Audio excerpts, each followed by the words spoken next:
अब हम एक्सरसाइज 3.1 का जो पहला प्रश्न है उसके पहले पार्ट को करते हैं। इसका बेस हमने पहली वीडियो में बता दिया है। प्रश्न कहता है कक्षा 10 के 10 विद्यार्थियों ने एक गणित की पहेली प्रतियोगिता में भाग लिया। यदि लड़कियों की संख्या लड़कों की संख्या से 4 अधिक होती है तो प्रतियोगिता में भाग लिए लड़के और लड़कियों की संख्या ज्ञात कीजिए। प्यारे बच्चों, ऐसे क्वेश्चनों को हल करने के लिए हमें मानना होता है कि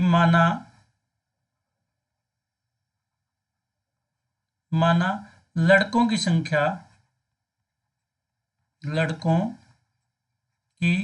जो संख्या है वो x और जो लड़कियों की संख्या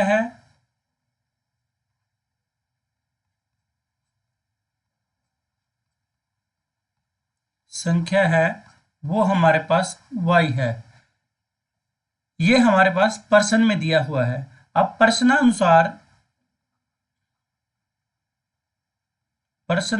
हमारे पास क्या है कि कक्षा 10 के जो कुल विद्यार्थियों की संख्या वो क्या है, वो हमारे पास 10 है। यानी कि लड़कियां जितनी हैं और लड़के जितने हैं उन दोनों को मिला के किसके इक्वल आया, 10 के। ये हमारा समीकरण पहला बना। आगे प्रश्नानुसार क्या कहता है, प्रश्नानुसार जो लड़कियां हैं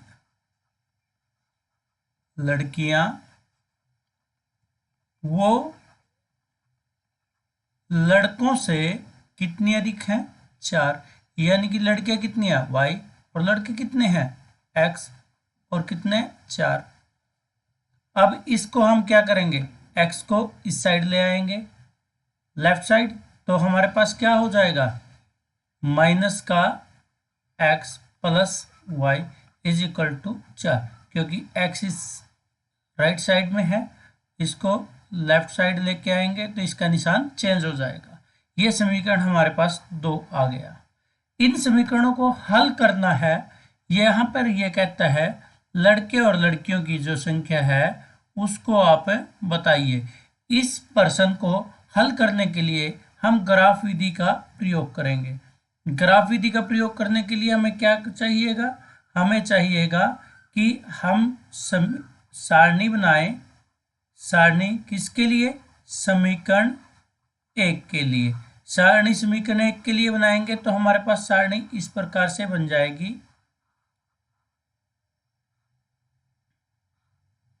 यहाँ x और यहाँ y। यानी कि समीकरण 1 क्या है, ये है।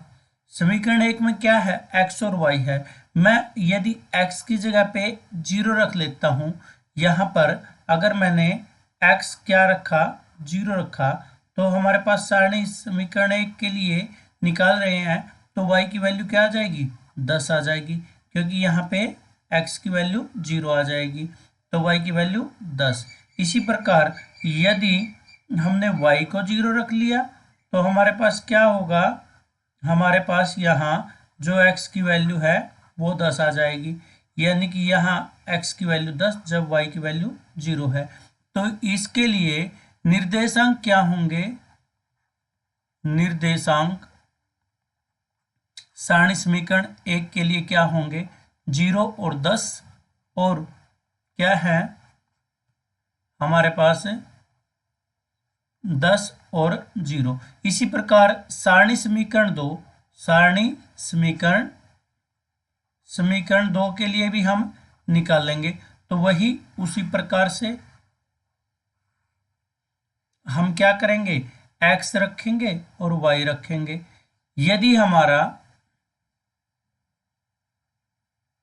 यदि x बराबर 0 है समीकरण 2 में तो यहाँ 0 हो जाएगा, तो y की वैल्यू क्या आ जाएगी, y हमारा 4 आ जाएगा। अगर x 0 है तो ये 4 आ जाएगा। यदि हमारा क्या होगा, y को अगर मैं 0 रखता हूँ तो हमारे पास क्या होगा, इस समीकरण में हमारे पास क्या हो जाएगा, y 0 आ गई तो ये क्या हो जाएगा, -x बराबर हो जाएगा हमारा 4 के बराबर। तो x की वैल्यू क्या होगी, -4, यानी कि अगर y 0 है तो ये -4। तो निर्देशांक क्या होंगे, निर्देशांक जो समीकरण 2 के हैं वो क्या होंगे, 0, 4 और -4 और 0। इसके लिए हम ग्राफ बनाएंगे, तो ग्राफ का इस तरह से बनेगा, इस प्रकार से लाइनें लगाएंगे हम। यहाँ 2-2 की लाइन लगा लो, 2, 4, 6, 8 और 10। यहाँ -2, -4, -6, यहाँ 2, 4, 6, 8 और 10। समीकरण जो हमारे पास है पहला क्या है, x0 है, y की वैल्यू 10 है। x0 और y की वैल्यू 10 के लिए हमारे पास ये बिंदु मिला। और दूसरा क्या है, हमारे पास है 10, 0, यानी कि y की वैल्यू 0 है, x की वैल्यू 10 है, ये हमारे पास है।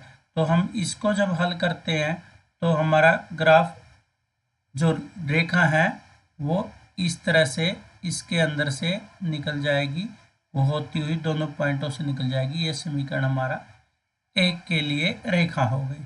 अब आगे हमारे पास, जब हमारे पास क्या है, x की वैल्यू 0 है तो y की वैल्यू कितनी है, 4 है, यानी कि ये पॉइंट।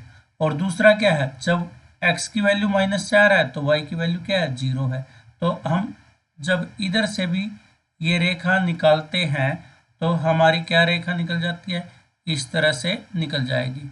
तो हमारे क्या होंगे, यहाँ पे हमारा इस तरह से वैल्यू आ जाएगी। तो ये वैल्यू क्या आ जाएगी, x की वैल्यू 3 और y की वैल्यू 7 आ जाएगी। तो हमारे पास लड़कियों की संख्या क्या होगी, लड़कियां कितनी है हमारी, ये 7 हैं, और लड़के कितने हैं, लड़के हमारे पास 3 हैं।